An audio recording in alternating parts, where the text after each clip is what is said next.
बिस्मिल्लाहिर्रहमानिर्रहीम। अस्सलाम वालेकुम। 12 साल की बच्ची अपने बाबा से ज़िद कर रही थी, बाबा मुझे ईद पर नए कपड़े लेकर दें। वो चाचू ने भी अपनी बेटी को लेकर दिए हैं। बाप मजदूरीदार दिहाड़ीदार था। बाप ने मुस्कुराकर कहा, मेरी बच्ची को नए कपड़े लेने हैं, ले दूंगा ना। बाप का दिल तो चाह रहा था मैं अपनी बेटी के लिए सब कुछ कुर्बान कर दूं, लेकिन हालात सोच से मुख्तलिफ थे। जेब में फूटी कौड़ी न थी। चंद दिन बाद ईद थी। बीवी पास आकर बैठी, धीमे से लहजे में बोली, अकरम साहब पैसों का कुछ किया आपने? अकरम परेशानी में बोला, अल्लाह की बंदी, यूँ लगता है ये ईद भी गम के सह में गुजर जाएगी। काम मिल नहीं रहा। जहाँ चंद दिन दिहाड़ी काम किया था वो लोग भी पैसे देने का नाम नहीं ले रहे। दोनों परेशान बैठे थे। सुबह अकरम काम पे जाने लगा। बेटी पास आई, बाबा मेरे कपड़े, मेरी चूड़ियाँ और मेरे लिए हेयर कैचर ज़रूर लेकर आना। अकरम मुस्कुराया, अच्छा मेरी बच्ची लेकर आऊँगा। बेटी मुस्कुराने लगी, बाबा यहाँ से लेकर आना, मेरे लिए मेहंदी भी लाना। मैंने आज सोना नहीं है, आप मेहंदी लेकर आएंगे तो मैं साथ वाली बाजी से लगवा कर आऊँगी। अकरम ने सर पे हाथ रखा, अच्छा मेरी ती रानी ले आऊँगा। दिन गुजर गया था, कोई काम ना मिल सका। जेब में सिर्फ 20 रुपए थे। बेटी के लिए कपड़े चूड़ियाँ लेनी थी। मेहंदी का भी बोला था बेटी ने। घर कैसे जाऊँगा? अकरम बहुत परेशान था।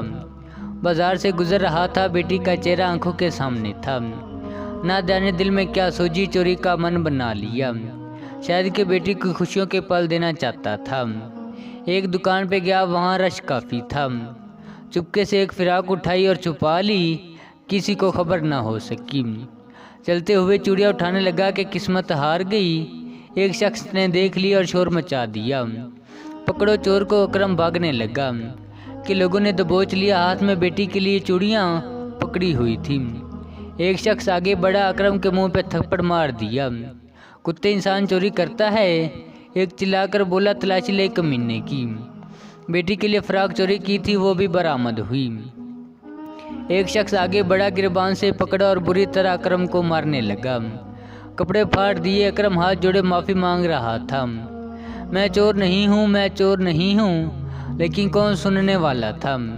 बेटी घर में बाबा का इंतज़ार कर रही थी, खुश थी।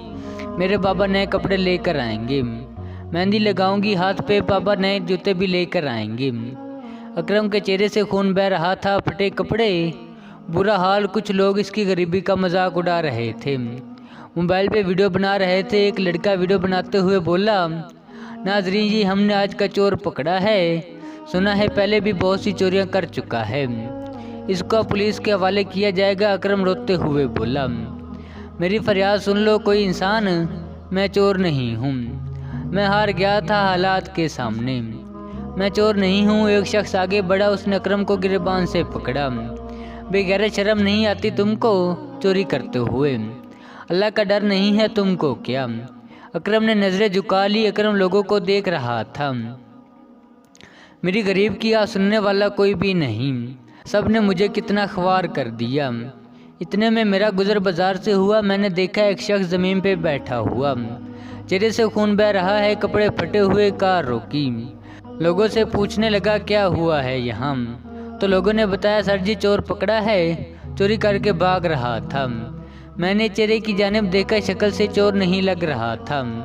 यूँ लगता था कि हालात का सताया हुआ बेचारा कोई बेबस इंसान है। मैं पास गया, लोगों को अपने बारे में बताया, मैं फारिस हूँ, क्या हुआ है यहाँ? एक शख्स गाली देकर बोला, फारिस साहब ये चोर चोरी करके भाग रहा था। मैंने पूछा क्या चोरी की है? तो एक दुकान का मालिक बोला, उसने एक फिराक और चूड़ियाँ चोरी की हैं। मैं उस दुकानदार की जानवर देखने लगा। लोग उसे हाजी साहब कह रहे थे। मैंने कहा, हाजी साहब आप बुजुर्ग हैं, क्या आपने जानने की कोशिश की कि आखिर ये चोर एक छोटी बच्ची की फ्राक और चूड़ियाँ चुराने की कोशिश क्यों कर रहा था? हाजी साहब बोले, जानना क्या है, ये चोर है साहब जी, इसे बस पुलिस के हवाले करना है। मैंने जेब से 10,000 निकाले और कहा, ये लें आप अपनी चूड़ियों और फिराक के पैसे, इसको जाने दें। लोग तो नहीं छोड़ रहे थे, लेकिन उनको बताया कि मैं भी गवर्नमेंट ऑफिसर हूँ। वो शख्स मेरी जानब देखने लगा, आंखों में आंसू थे। मैंने उसका हाथ पकड़ा, उसे अपनी कार में ले गया। प्यार से पूछा क्यों चोरी कर रहे थे। आहिस्ता से बोला साहब जी मैं चोर नहीं हूँ, बहुत गरीब हूँ, काम मिलता नहीं, जिन लोगों के पास काम किया था वो लोग पैसे नहीं दे रहे, मेरे पास 20 रुपए के अलावा कोई पैसा नहीं है। सर जी मेरी एक बेटी 12 साल की है, वो जिद कर रही थी बाबा मेहंदी चूड़ियाँ और नए कपड़े ले कर दे। मेरी बेटी बहुत खुश थी, मैं वादा करके आया था बेटी ले दूंगा। जब कहीं से पैसे ना मिल सके तो खाली हाथ घर जाता और बेटी पूछती बाबा चूड़ियाँ कहाँ हैं, तो मेरा दिल फट जाता। साहब जी बस बेटी की मोहब्बत में ये सब करना पड़ा। साहब जी चोर नहीं हूँ मैंने उसे हौसला दिया और कहा मजबूरी में इंसान सब भूल जाता है, लेकिन चोरी करना गलत काम है, आइंदा ऐसा कभी ना करना। मैंने उसे एक दुकान पर ले गया, उसको शॉपिंग करवा दी, उसकी बेटी, उसकी बीवी और उसके लिए कपड़े खरीदे, उसकी बेटी के लिए चूड़ी और मेहंदी भी खरीदी। वो बहुत खुश था, बहुत खुश। फिर उसे उसके घर छोड़ने गया। मेरा दिल तो तब तड़प उठा जब अकरम ने दरवाजे पे दस्तक दी तो उसकी बेटी दौड़ते हुए आई और बाबा के सीने से लिपट गई। बाबा मेरे नए कपड़े ले आए हो? मैंने टाइम देखा, रात के 11 बज रहे थे। बेटी बाबा का इंतज़ार कर रही थी। क्या होता मेरा मुर्दा ज़मीर का मालिक, ये मुआशरा एक बार उसकी मजबूरी को समझ जाता। वो हाजी साहब चेहरे पे दाढ़ी सजाए एक बार पूछ लेते भाई क्यों आखिर चोरी कर रहे हो। मारने पीटने और गालियाँ देने वाले गैरतमंद पूछते और किसी लाचार बेबस और गरीब का सहारा बनते, चाहे 1 रुपया ही क्यों ना देते। किसी बेचारे गरीब की बेटी को अपनी बेटी समझकर उस गरीब की इज्जत को ना उछालते। सोचे अगर मैं ना आता वक्त पर उस बेचारे को पुलिस के हवाले कर देते। बेटी ईद के दिन भी इंतज़ार करती रहती, मेरे बाबा मेरे लिए नए कपड़े लेकर आएंगे।